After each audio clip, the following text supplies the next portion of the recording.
Chapter 29. Then King David said to all the assembly, "My son Solomon, God has chosen him alone, is young and inexperienced. The task is great because the building will not be built for a human, but for the Lord God. So, to the best of my ability, I've made provision for the house of my God.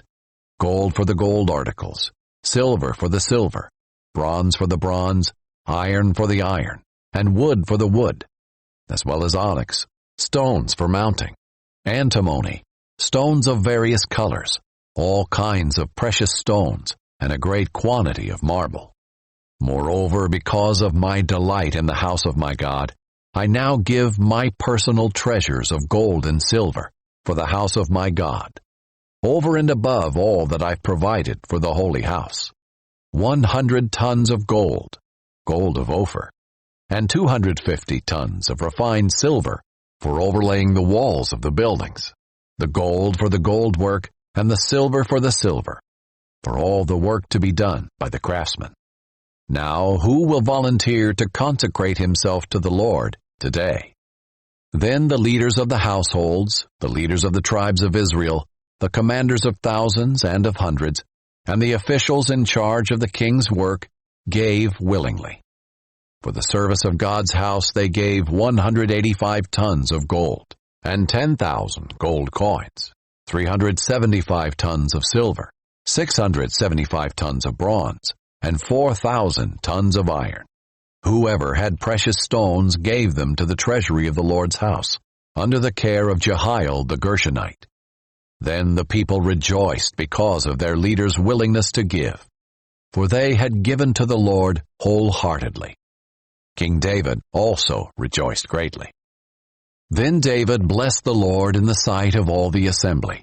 David said, "May you be blessed, Lord God of our father Israel, from eternity to eternity. Yours, Lord, is the greatness and the power, and the glory and the splendor and the majesty. For everything in the heavens and on earth belongs to you. Yours, Lord, is the kingdom, and you are exalted as head over all. Riches and honor come from you, and you are the ruler of everything. Power and might are in your hand, and it is in your hand to make great and give strength to all. Now, therefore, our God, we give you thanks and praise your glorious name. But who am I, and who are my people, that we should be able to give as generously as this? For everything comes from you, and we have given you only what comes from your own hand. For we are aliens and temporary residents in your presence, as were all our ancestors. Our days on earth are like a shadow, without hope. Lord our God, all this wealth that we've provided for building you a house for your holy name comes from your hand.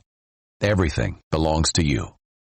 I know, my God, that you test the heart, and that you are pleased with what is right. I have willingly given all these things with an upright heart, and now I have seen your people who are present here giving joyfully and willingly to you. Lord God of Abraham, Isaac, and Israel, our ancestors, keep this desire forever in the thoughts of the hearts of your people, and confirm their hearts toward you. Give my son Solomon an undivided heart, to keep and to carry out all your commands, your decrees, and your statutes, and to build the building for which I have made provision." Then David said to the whole assembly, "Blessed be the Lord your God." So the whole assembly praised the Lord God of their ancestors. They knelt low and paid homage to the Lord and the king. The following day they offered sacrifices to the Lord, and burnt offerings to the Lord.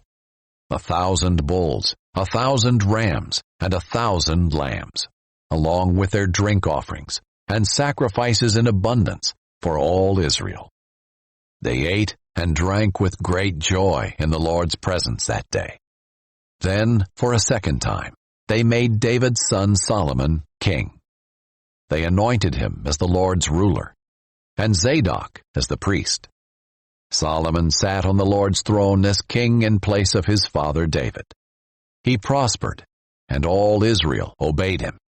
All the leaders and the mighty men, and all of King David's sons as well, pledged their allegiance to King Solomon.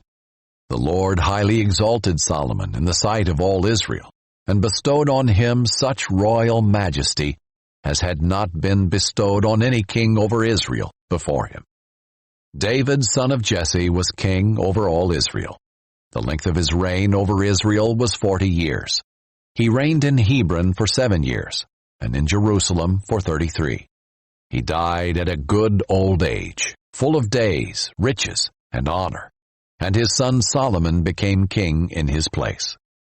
As for the events of King David's reign, from beginning to end, note that they are written in the events of the seer Samuel, the events of the prophet Nathan, and the events of the seer Gad, along with all his reign, his might, and the incidents that affected him and Israel and all the kingdoms of the surrounding lands.